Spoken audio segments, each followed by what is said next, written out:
Tere, kallid vaatajad! Gustav Adolfi gümnaasiumist on võrsunud mitmed arstid. Täna selles filmis me tutvustamegi teile lähemalt 5.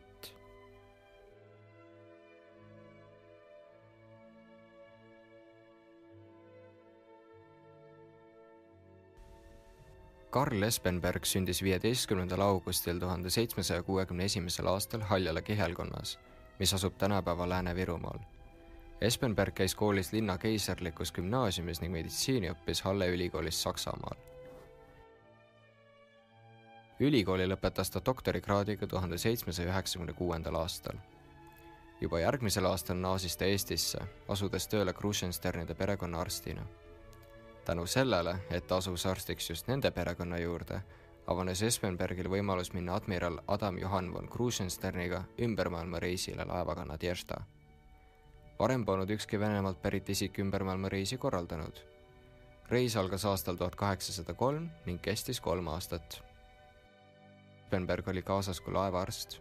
Samal reisil osalesid ka Fabian Gottlieb von Bellingshausen ja Otto von Kotzebue.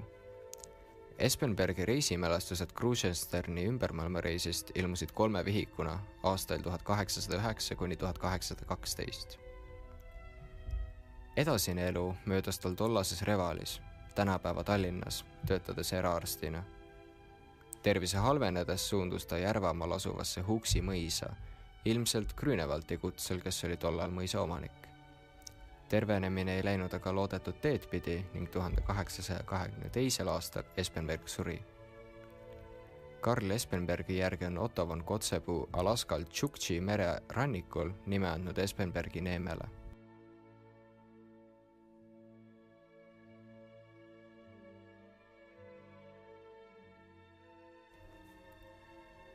Philipp Jakob Karell sündis 10. detsembril 1806. aastal Tallinnas. Ta oli üks esimesi Eesti soost arste, kes lõpetas Tartu Ülikooli arstiteaduskonna meditsiini doktorikraadiga. Pärast õpingute lõpetamist läks ta Peterburi, kus töötas sõjaväearstina ning hiljem Ihukaardiväe Ratsaväepolgu sõjaväehaigla ülemarsti kohusetäitjana Krasnojas ja Loos. Seda haiglat juhtis ta oma elu lõpuni. Karell oli keisar Nikolai I ning hiljem ka keisar Aleksander II ihuarst. Karell tekitas ka suure skandaali õukonnas. Nimelt lahkus ta vabatahtlikult Aleksander II ihuarsti kohalt, kuna keeldus tegemast aborti hilisemal Aleksander II abikaasale Ürstina Talgarukovale. See tegi Karelli aga väga populaarseks Romanovite tsaariperekonna liikmete seas. Kõrgelt hindas Karelli veel järgmine Vene imperaator, Aleksander III. Tema uskumused ja ravivõtted olid huvitavad, kui mitte tänapäeval naeruväärsed. Näiteks oli ta suur piimaravi propageerija, mis seisnes haiguste ravimises üksnes patsiente piimaga toites. Tema algatusel asutati 1867. aastal Vene Punane Rist.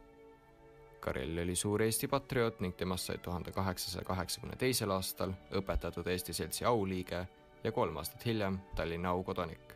Lisaks aitas ta Peterburis elades Kreutzwaldil avaldada Kalevipoja rahvaväljaande ja osales Eesti kultuurielus, toetades Eesti kunstnikke. Karilli poja, Aleksander Karilli ütluste kohaselt suri ta hobusetõlle ümberminemisel tekkinud vigastustest välja arenenud kõhuvähki, mis 2 kuuga doktori hauda viis.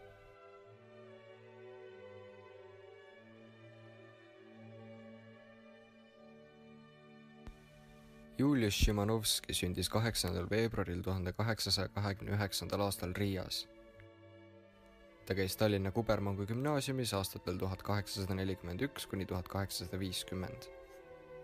Sealt edasi läks Tartu Ülikooli arstiteaduskonda õppima ja 1861. aastal sai temast professor sõjakirurgias Kiievi ülikoolis. 2 aastat hiljem, Poolas jaanuari ülestõusu mahasurumise ajal tuli reaalne praktika, kui ta asus ise tööle sõjakirurgina.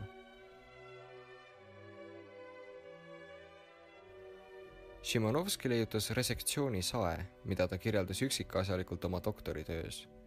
Ta leiutas ka somatomeetri, seadme antropomeetrilisteks mõõtmisteks.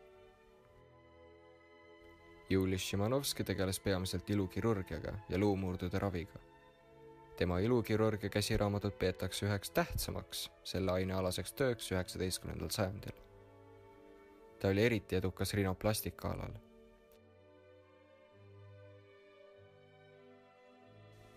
Julius Šimanovski suri 39-aastaselt vähki.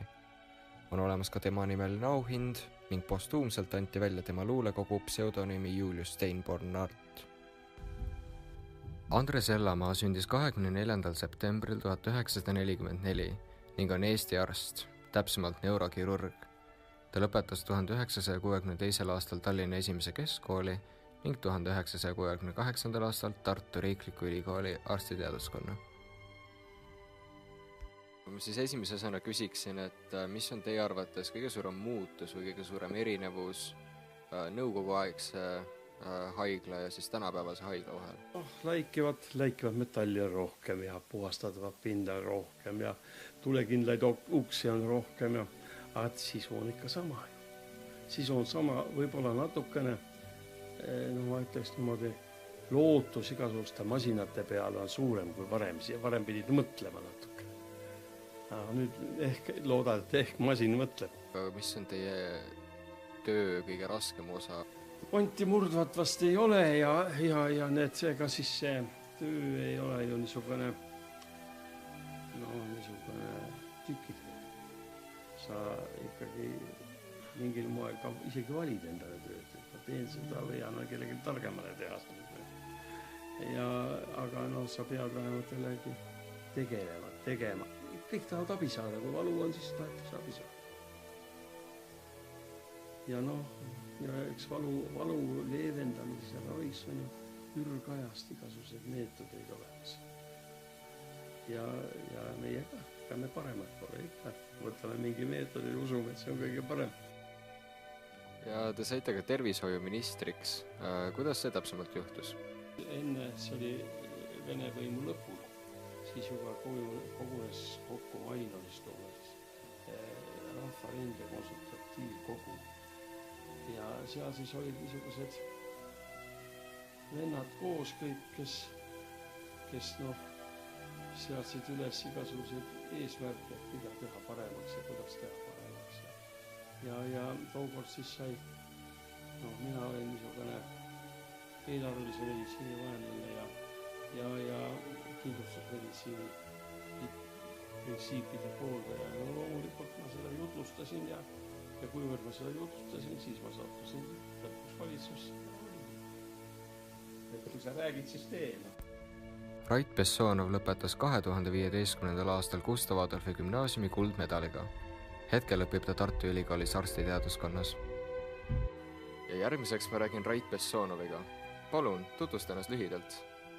Ma olen 3. kursuse arstitudeng Tartu Ülikoolis ja käisin ka Kaagis, nüüd kunagine koolivend. Lõpetasin, äkki see oli 2015. aastast, aeg on juba möödas, aga vast oli 2015. Mis sind ajendas minema üldse meditsiini õppima edasi? Alati võib öelda, et üldise hüvangu nimel, eks ole, et seda kindlasti mingil määral. Ja ma olen hästi siuke inimene, kes otsib elust väljakutseid ja ma tundsin, et ma tulen ka humanitaarsuunast, eks ole, et siis oli huvitav minna nüüd täiesti kardinaalselt kuhugi mujale. Nii, aga kas sa oskad anda mingeid soovitusi või nõuandeid siis teistele Gustav Adolfi gümnaasiumi õpilastele, kes soovivad minna näiteks Tartu Ülikooli või üldse soovivad minna meditsiini õppima?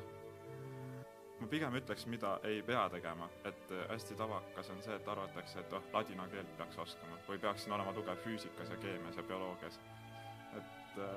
Et pigem ma kummutaks need kõige klassikalisemad müüdid, et ei ole neid nii väga midagi vaja, et tegelikult saab koha peal kõik väga ilusti selgeks, et see ei ole nüüd kindlasti mitte takistuseks, miks mitte tulla, eks ole. Ikkagi pigem on hea valik Tartu Ülikool, miks mitte? Minge. Ja seda on hea kuulda, aga me täname teid selle väikse intervjuu eest ja soovime sulle kindlasti edu siis järgmistel aastatel ülikoolis. Aitäh! Ma loodan, et teile meeldis äsja nähtud film ning me omalt poolt loodame, et see inspireerib ja innustab nii mõndagi teist astuma tulevikus arstiteaduskonda.